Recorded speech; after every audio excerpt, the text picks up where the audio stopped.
Well, good morning again, and this is Mirador Television, broadcasting live from the White Hart Hotel in Lewes, East Sussex. We've had a fascinating morning this morning and a very strong lineup. And to end it with the creme de la creme, the lady herself, who, if I didn't say that, she'd black my eye, Liza Page. Hello. Good morning. Hello, dear Keithy. How are you today? I'm not too bad at all, thank you. I hear you've been having a very good morning. Well, it's not a bad morning at all. Not a bad morning at all. Now, I should tell you that whatever you say today will be rebroadcast tomorrow, so be careful. Right. Okay. Now, as usual, I know because I phone you and you say bugger off. That you've had your head and nose deeply into the internet because your research on the issues that you'd like to talk about is absolutely impeccable.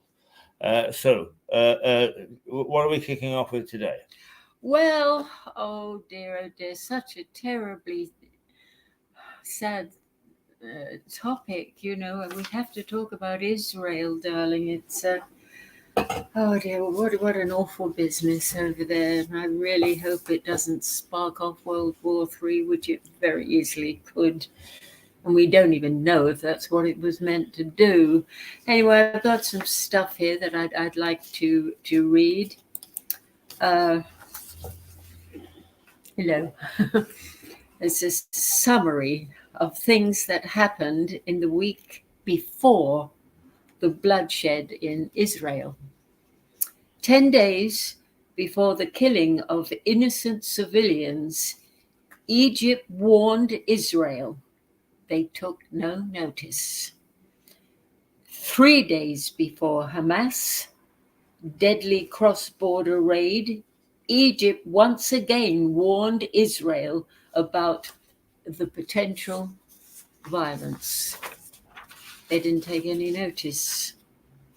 2 days before the Israel rave massacre, I wish they didn't call that party a rave, Yeah. I mean, it was youngsters having a good time, wasn't it? I suppose it's an accepted word now in the dictionary. I suppose it is. Yeah. Anyway, I don't like it either. I don't, especially under these circumstances. It could have been described very differently.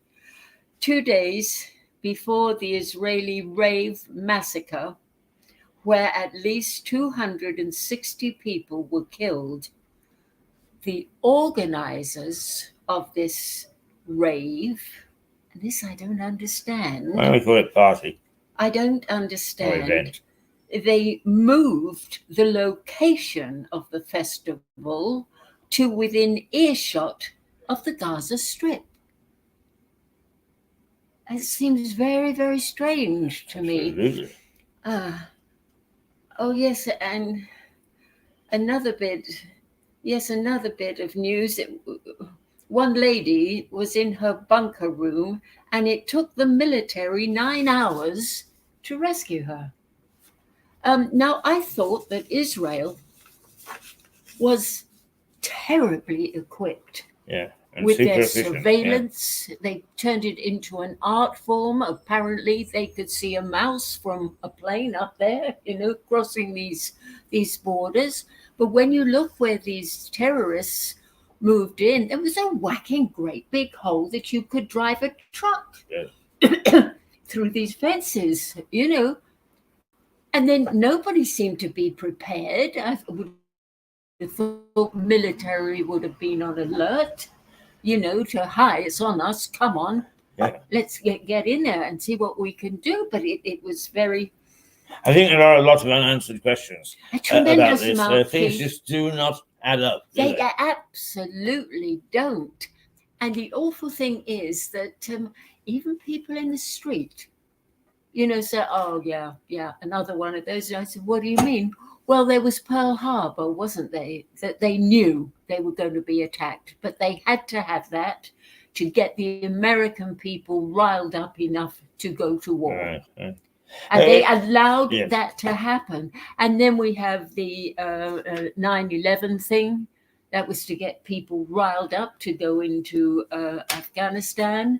And now we have this. What are they messing about at, Yeah, Keith? could you just give me that timeline again? How soon before the massacre? Let's say, did the rave people, party people, event people move it to within a spit of the Gaza border? They moved it 2 days. Yes, Closer to the border than where they were going to hold it. Yeah. Why? Yeah, well, the other thing that strikes me as a question needs answered is, if that's the case, is an attack on this scale takes a lot of organizing. Exactly. So how did they know where to go? Yeah. Oh. I mean, there are a lot of questions, aren't there? And then to be warned, and then Netanyahu insulted people's intelligence by saying, well, I was preoccupied and I didn't take any notice of the warnings. Yeah. I mean, what sort of an excuse is that for a world leader? Absolutely. I mean, in that part of the world, I would have thought warnings were very sensitive. Exactly, especially when Israel was famous for having such a defense going for themselves. Yeah. World renowned. I mean, absolutely. Many people consider it to be the best. Absolutely. And when they say they can see a mouse crossing, yeah. Or a cockroach, boom, everything immediately goes into alert, they say. Yes. Well, they missed out on this, didn't they?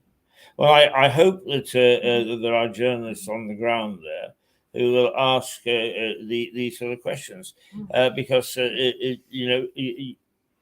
I haven't heard anybody ask the questions or even give the detail that you've just given well, the thing, in any major report. The thing that astounded me was the fact that they moved this party closer to the border to make it easy for them. Yeah. And the fact that it took 9 hours for a woman to be rescued from her cupboard or whatever it was. And also the number of warnings given yes, 3 warnings were given over a space of 10 days. Yes. And he said he was too busy to pay attention. Yeah. But surely the Prime Minister wouldn't pay attention. Surely it would be his security people, his defense minister. I would have thought so. I would have thought it would not just one person, but and a his hell of a lot of people. Yeah. That's right. If these warnings were given, it's most peculiar that they weren't acted on in some level anyway. Yeah, I find that is good so stuff that you've uncovered there. Terribly upsetting. Yeah. And the awful business of these celebrities, kowtowing to Netanyahu, saying, "Oh, go in and get them, flatten them, wipe them off the planet, you just show them." Who's them? Who is Keith? Yeah. Is children, wives, women, probably very, very young men. I mean, that's who is. Yes. Yeah. So to go in and do that, wouldn't it be better if they put all their resources into finding the men that did this? Absolutely. One would have thought that there was enough there to keep the intelligence and armed forces in Israel going without an invasion. Yes. But from what I've gathered, I think Netanyahu thought that the world was going to come to his aid to, flatten Gaza and really take it over. And they haven't. No, they haven't. They don't really want to be. They said, we're with you in spirit. Yeah. But they don't want to send any troops and things like that. I would have thought that if that was his feeling, then he is very much out of touch with the international feeling. I don't think that that generally speaking now, the populations want their leaders, and leaders are listening to get involved in these sort of things. No. I mean, they would see it as a sort of Vietnam. Yes, Yeah. exactly. Once we're in, we can't get out. Exactly. Yeah. You know, and how good the scuttlebutt is, but they're saying this raid was organized by Iran, and we're thinking of going into Iran. But do they know how big Iran is, Keith? It's the same as Afghanistan, isn't it? I mean, Yeah. magnificent armies have gone in there and had their noses put out of joint. That's right. Yes. No, it gets more it's mad. all very unsettling and disturbing. And I think there are a lot of, as you raised, a lot of questions unanswered. Yeah. And apparently they've been dropping so many bombs on Gaza that now they couldn't get any tanks in, even if they wanted to. The roads are too crowded with the debris. Yeah. I just let me go a side issue for a moment. I was reading. I've watched actually Suella Braverman because let's face it, I'm the mouth that roars, and she's most certainly been the mouth that's roared recently. Well, so I've got a speaking admiration for her. But I like her. Is she? At least she's trying, isn't she? She is. But how do you feel about her this morning saying and telling the coppers, look, if there are demonstrations which are calling for death and destruction of a particular group of people, you know, or whether it's Jews or anybody else, is you must go in and arrest them. Well, you see, I think all these demonstrations, you know, in favor of the Palestinians, you know, it's not nice what they're doing. You know, it's very, very hateful, the speech. Well, you know. Yeah. I mean, you know, it's a hateful situation. But I think what they're trying to do, they're trying to make a very, very big deal out of this. You mustn't spread hate and blah, blah, blah, blah, blah, because they want to stop people from demonstrating. Right. You see, where we're not allowed to demonstrate at all. Yeah, so there's an underlying motive. Absolutely, very much. That's why they don't want the competition. They don't want people riling up and having any opinions of their own. I mean, there is a little thing here. Oh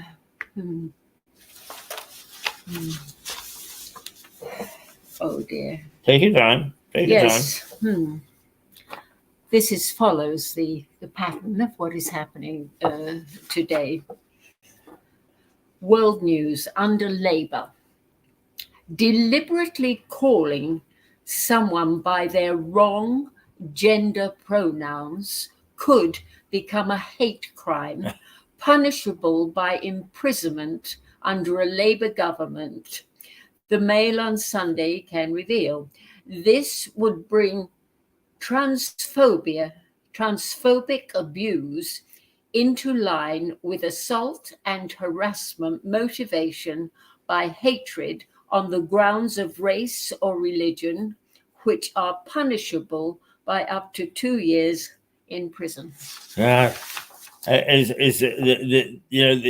people that come up with these things they are so devoid of any understanding of what life is all about. It makes me shudder. It's ridiculous. Yes. It's petrifying. Absolutely. Haven't finished. Critics warn that the policy could therefore mean jail sentences for someone refusing to use a transgender person's preferred pronouns or referring to them by their former name or birth sex rather than the chosen gender. Good grief! Now, who's proposing this again? Labour. Labour. Oh, God. Yeah, the Labour government. Yeah, Jeremy Corbyn is alive and well. Yeah. Yeah.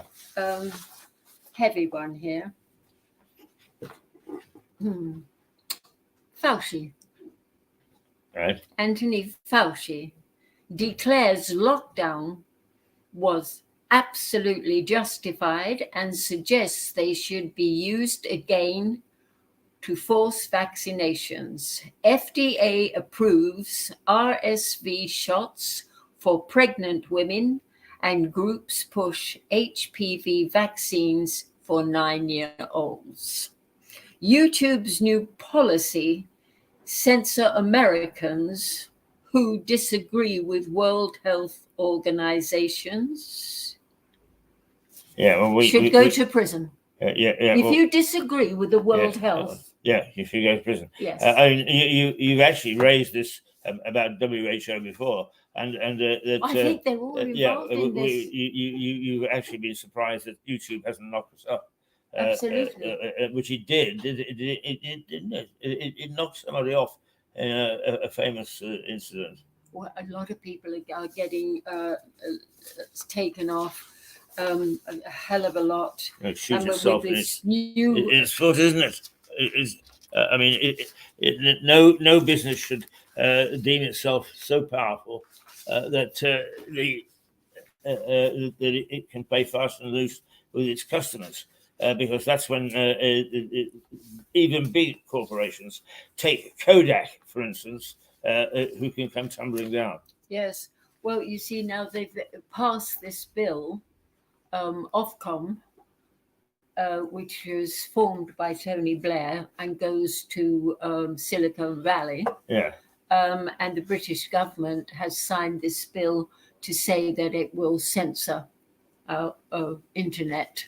That's why so many people have been taken off. And what they're doing is they're sort of talking in sort of double Dutch language, how wouldn't it be terrible if this happened or so and so, like it's not happening to us, they're putting a great deal of thought into it so that they get their message across without being slung off. But it makes it very, very difficult. And you see, you can go on to BitChute. There's a channel called the Ban Channel. There are several channels there that will accept your work and won't ban you, know. Right. And what they do is they'll make the license fees so expensive for them, that they will not be able to continue. So where do we go for our information? We won't have it. But a chap called Richard Vobes, I like this man very much, and he's in Worthing, and he's had some very good people on there as guest artists, and he does this double thing, Mm-hmm. So, and he's very, very good at it. I admire him tremendously. And he said something I couldn't fully understand it, but he said, wouldn't it be sort of interesting if we could form our own channel, sort of through Bitcoin or something like that? Clever thought, Yeah. Takes a lot of working out, but the machinery, they can do all that sort of thing. So Bitcoin actually is mysterious. Very mysterious so indeed. it's going to be as difficult to track find us as it is to track them. I think I didn't fully understand him because he was talking, suggesting rather than spelling it out. But I thought, well, that's very interesting, and people will, they will find a way. I tell you, I had a lovely day on Friday. It was really beautiful. William's wife, my nephew, Linda, came and she took me for a drive in the country to see her children's homes because I haven't seen it. And Charlie's bought some 4 acres of land where he run his logging business from, and there's a very nice house there, like a mobile type house, living accommodation and that, but naturally with 4 acres. Oh, and it has a pond. There's an awful lot of work to be done there. And he has his logging stuff and all that, and a big van car that chops money. I don't understand it. But the gypsies came and stole a tremendous amount of equipment from him, and they're calling the police. They're terrified of them. They're not going to do anything, and they keep on doing this to my poor darling Charlie. They really do. Anyway, so when we drove up, he was sort of a long way away over there by the courtroom with his 4 dogs on a lead, and he saw us drive up, and the body language sort of was, would you mind fucking off? I mean, I'm not in an awfully good mood. So we gave him a little wave and said, love the land, and we drove off. Poor boy. Like, if you can't help me, what are you doing? But then we went to not too far away where Alice, Charlie's sister, has I think 3 or 4 acres where she trains. She gives riding lessons. She has 3 horses there. She gives riding lessons to youngsters, and they love and adore her. And she is an excellent mother. She has 2 beautiful little girls, and she's carrying another one. She just came from the scan. She's a little baby like that, you know. So she is a very, very busy lady, and she is an excellent mother. Absolute excellent. She treats her children like they were little adults, you know. Yeah. And I saw her land, her setup, and the whole thing, and I thought, you know, life's not so bad. It's not so bad, you know. It was way out in the country, and I thought, you know, they know the score. They're going to protect themselves the best they can. You know, was to be independent on their land, and it made me feel better.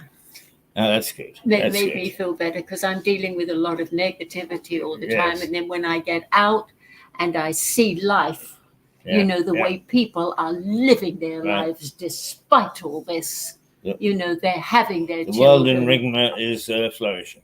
Absolutely, indeed. So it did me the world of good. Yes. Yeah. I must say they've got a very nice pub in Ringham, haven't they? The Green Man. Yes, yeah, lovely. nice yes, my nephew likes it there very much. Yes. I am.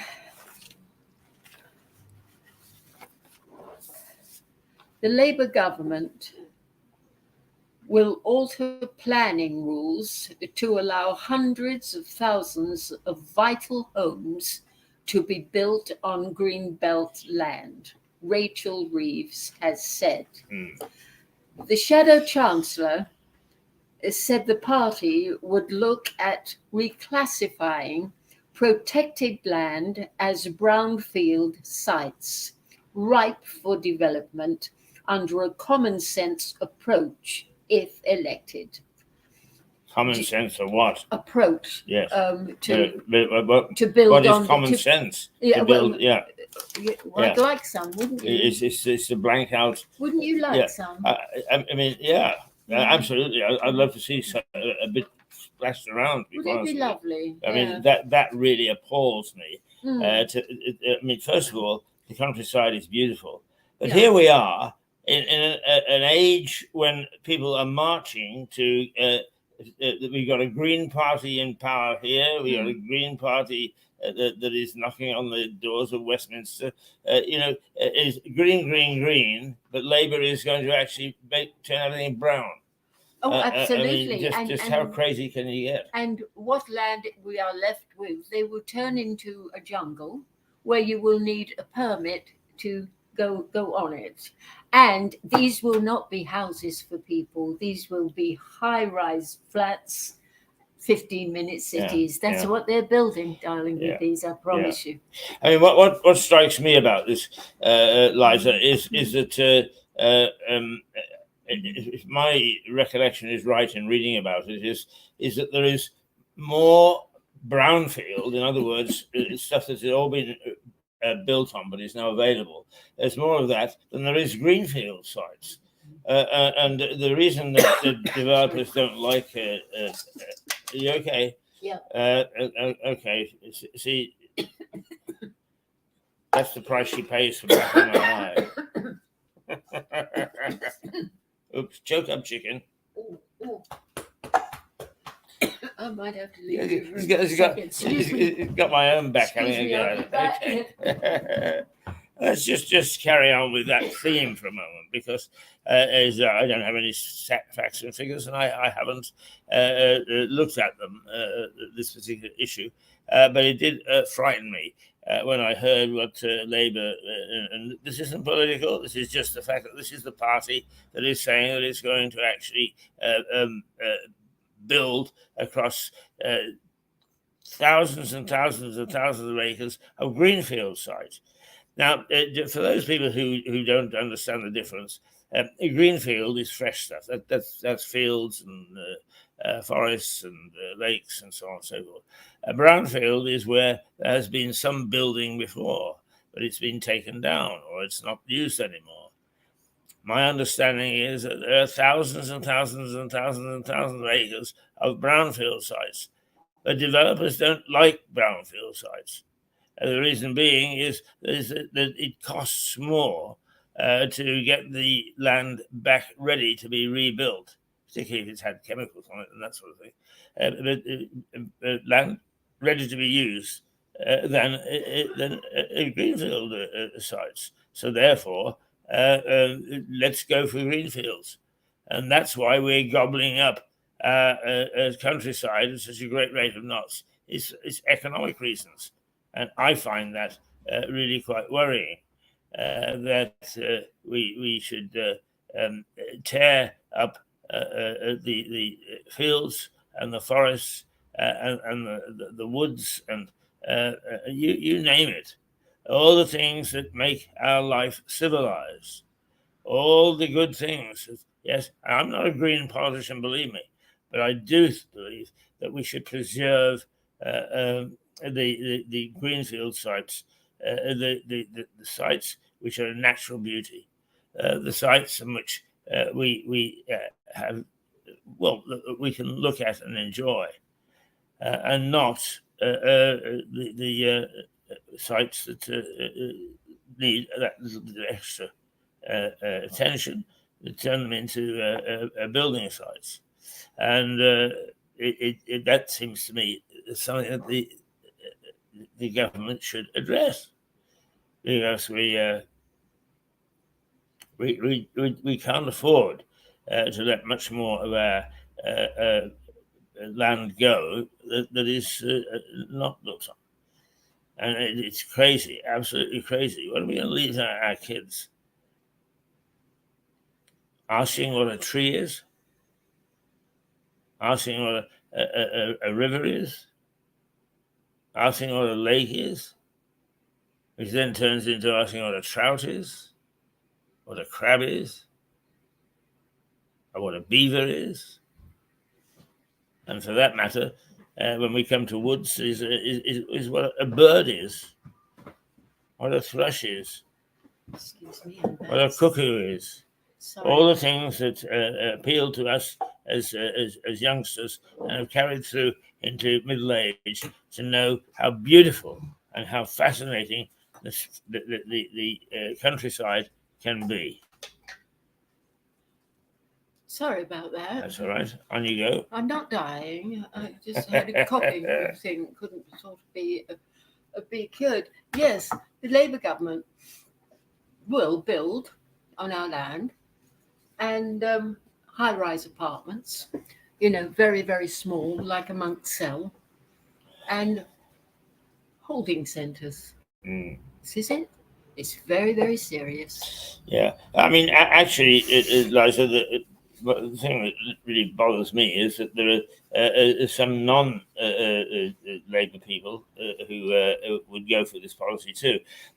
Eton College, for instance, has the little village out here, East East Hoathly or somewhere Yes, like that. yes. It's a nice little village that was devastated by the plague. East But Hoathly or something. yeah, it's got a very nice little pub there. I think it's either called the Sportsman or the Cricketers, whichever.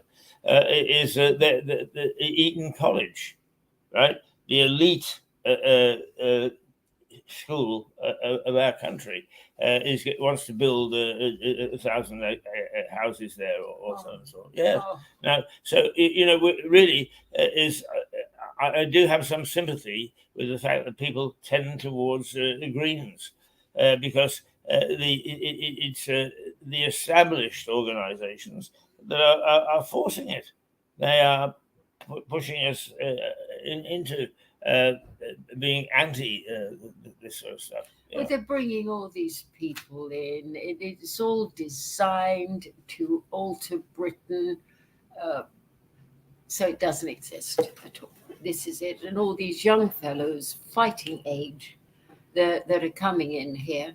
And I mean, it's all men. I mean, what do they do for girlfriends? I mean, things like this. Don't they get a little bit dangerous if they don't have a friend? Hmm?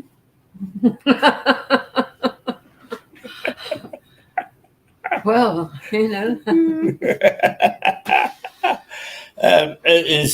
Well, I mean, I think the social change, but actually, you know, somebody made the point the other day is all you've got to do is to say, oh well, we don't want these people here or whatever, and my God, is you're almost taken for execution. Oh yes, execution. Yeah. You're right. Yes, but actually, is the point has been made is that it is us, our governments, who have created this situation, because what we do is we don't say you are welcome, come here and integrate into our society, into what we are. Come here and set up your own little enclaves, set up your own little ghetto, and do your own thing. And don't have anything to do with us. And actually, I do believe it was Harry or somebody, or maybe it was one of the barristers this morning, made the same point. Mm-hmm. Is that it is crazy to suggest to people that they should come into this country and set up their own country within the country. That's, you know, but you make one suggestion that this is wrong, and you get all. Well, that's freedom of speech, which we don't have. That's right. We don't have very much freedom. That's right. For and actually, anything freedom of speech is where bullying takes place. Yes. The most. Absolutely. That's why we've got on our banner, Mirador believes in freedom of speech. And you'll hear things on this television station you won't hear elsewhere. And we don't apologize for it. We believe that everybody must be given the chance to express their views without being censured, without being taken off social media, without being sent to prison, and if they could, without being executed. Yes. Which almost happened to Tom Paine. Yes, absolutely. Yeah, poor man. That's right. I'm sorry to interrupt, but you no, sorry, I had to get out there. You know, I couldn't stop coughing. It happens to me on occasion. It's very embarrassing. Yeah, so we are in a bit of a state, but the biggie one, darling, which is the real crux, is this WEF, World Economic Forum. I know, you often return to that, yeah. Who are there, the WHO, the WEF, all they're running the world right now, and they're just waiting to take over. I mean, once they sign that bill, it will be very, very difficult to get out of that, Keith. Oh, things of that sort are very difficult to reverse, even if there is the will to reverse them. Absolutely. I mean, we're already under Chinese rule, for goodness sake. We would become very, very much more so. Very, very much. Well, I think that the Chinese influence is beginning to wane, isn't it? I mean, they are beginning to look for other partners because we are falling out of favor. I mean, I understand that the Chinese even went to Japan to try and make some deals the other day. Well, that's most unusual because China and Japan, they've always been natural enemies. Absolutely, haven't yeah, they? yeah. You know, yeah.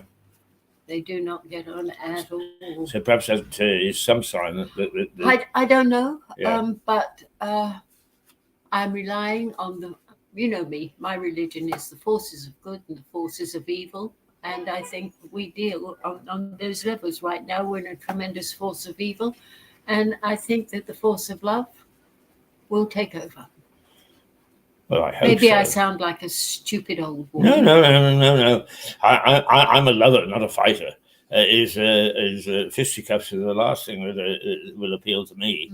Because it gets us nowhere. I mean, it's been and tried. It I just like doesn't work. winking at an attractive lady.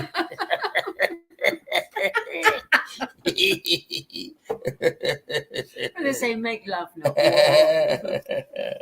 And then you get Mr. Tony Blair saying, we must fight for peace. Who've ever heard of fighting for peace? Well, as the George Orwell did, didn't he? War is peace. But always remember, you people out there who go along with this, is an animal farm. The old pig says, all animals are equal, but some are more equal than others. So don't count your whatever. Oh, I have to say, if you don't mind me saying, Andy, the window cleaner, just went by again, and he went by this morning. And I made the point that Andy is a fixture in this town as a window cleaner. Oh, he's lovely. Absolutely He's lovely. Yeah, and the big boys move in, right? The big companies that have created window cleaning things. And who's the first to hire them? The people on the high street. And who are the people on the high street the first to blame for not using them?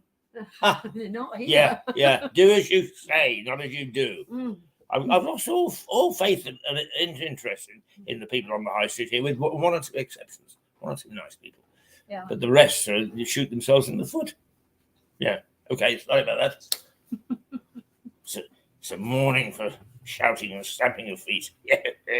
Right. I had a thing that comes through the Lamport, paper, it comes through, and it said in 2029,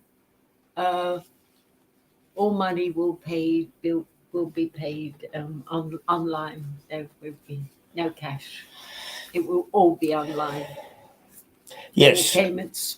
Although apparently there are certain parts of the world and parts of the country where people are starting to use cash again. I mean, online can go wrong in so many ways, and people are beginning to realize that. It does, yeah. I mean, if anybody who absolutely swears by computerization of the economy and so on, is the banks make more mistakes, and now they've lost all flexibility. For instance, I'll give you an example. I had too few funds, only by about £1 or £2 in my account the other day, to pay a direct debit. Was there any flexibility? No. Would the bank say, no, hang on, look, you've been paying this direct debit for the last 10 years. We'll actually, that's a pretty good track record. No, not at all. I mean, the banks really are becoming the evil.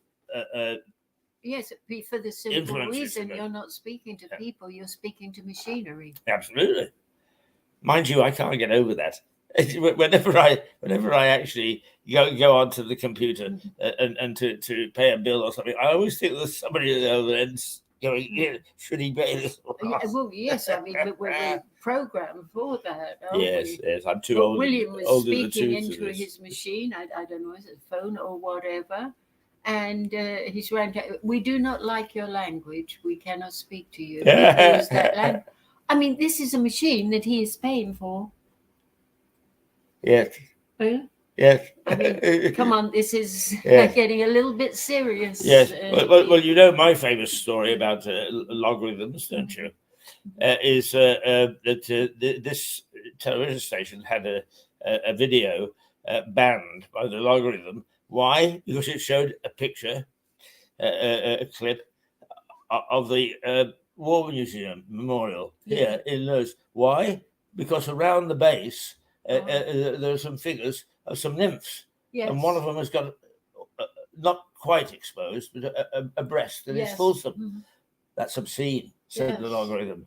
What are we going to do? Pull down the War Museum? Just God, this has all got to stop. It's all nonsense. It's all rubbish. Getting absolutely ridiculous. Absolutely. One stick does not fit all.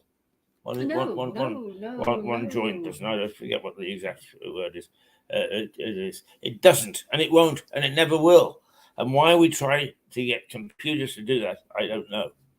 You know my little silly scenario, for which I from time to time I put up as a little program, is in 1950 thereabouts. The Triffids took over the country. The Day of the Triffids. Didn't they make a film of that? They did. Yes. And it was a wonderful book. Yeah. By John Wyndham.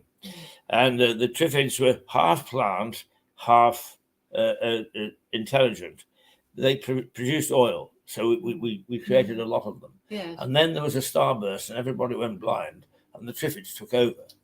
And it took 4 or 5 years for mankind to get rid of them, but we didn't actually get rid of them. They went into hiding, and they are lurking still, and they're going to try and take over again the moment they see a weakness. And the weakness is that mankind is going to become so dependent upon computers, can't stop the Triffids. There. How's that for a novel? That makes sense. Artificial intelligence, yes, isn't it? It is. Yeah. Well, there we are. What else have you got? Well, I have to. I have to do this. I did this last week. Okay. But again, yeah. Elon Musk said about Bill Gates. Yes, I love this. Bill Gates is corrupt. Bill Gates is controlling. Bill Gates is highly corrupt. Bill Gates' hidden motives on climate change. He has hidden motives on that. I would agree. Has a monopoly on energy and food. Bill Gates put millions into the WHO, the WHO, said he was a knave and a creep and a monopoly scumbag. Number 8, into child trafficking and eugenics. As you know, I don't think he likes Bill, does he? He said the world would be a better place without Bill Gates. He said his actions are harming the world. Well, I would agree with him so much. But do you know when he said this? When Bill Gates said, I don't like Tesla shares, I'm not buying any. There's nothing like people falling out over money, in a playground. Children in a playground. The evil. Yes. God help us if these, in this new order of yours, if these are the people that are going to be leaders. Well, they are. Well, they already are. I mean, Bill Gates wants to block out the sun, and they've given him permission to do it. I mean, these people are psychotic, and they are ruling the world. Well, I mean, Bill Gates said artificial intelligence could be very dangerous, and then goes and puts up all these pylons to attract it, covering the world. Yeah. I must say, it's like everything else, Liza. I'm starting to use a little bit of artificial intelligence, only in a very modest way, but I do find it helpful. But it's like everything else: if it goes out of control, then it will be dangerous. Yeah, as indeed lots of other things have over the years. I mean, with all due respect, you could say the same thing about National Socialism in Germany in 1933 or 34. A little of it went a long way for the good of Germany until such time as then they began to behave, well, as you say, like private private people. We're doing this because we want to do it, not because and we're doing it for your good. You see, because right. you are too stupid to know exactly. what is good for you. Yeah. That is why they are censoring the internet. It's to protect the children. You see, I don't think so. You've heard about these schools, haven't you? Yes, they're doing in this country. Yeah. That's a lot of protection for children, isn't it? Yeah. Yeah. Right. Well, we've been going for 45 minutes, so I think that we will now wait for next week, next Monday. Liza will now be here on a Monday. I've told you about the changes that we're making. We hope for the better, and it's to some extent a necessity, but for the better. And it is certainly your Mondays now are going to be flyers. We've got a really great lineup on a Monday, and we're trying to emulate that lineup on a Wednesday and a Friday. But also, it will mean that you'll be able to see this what Liza has to say tomorrow.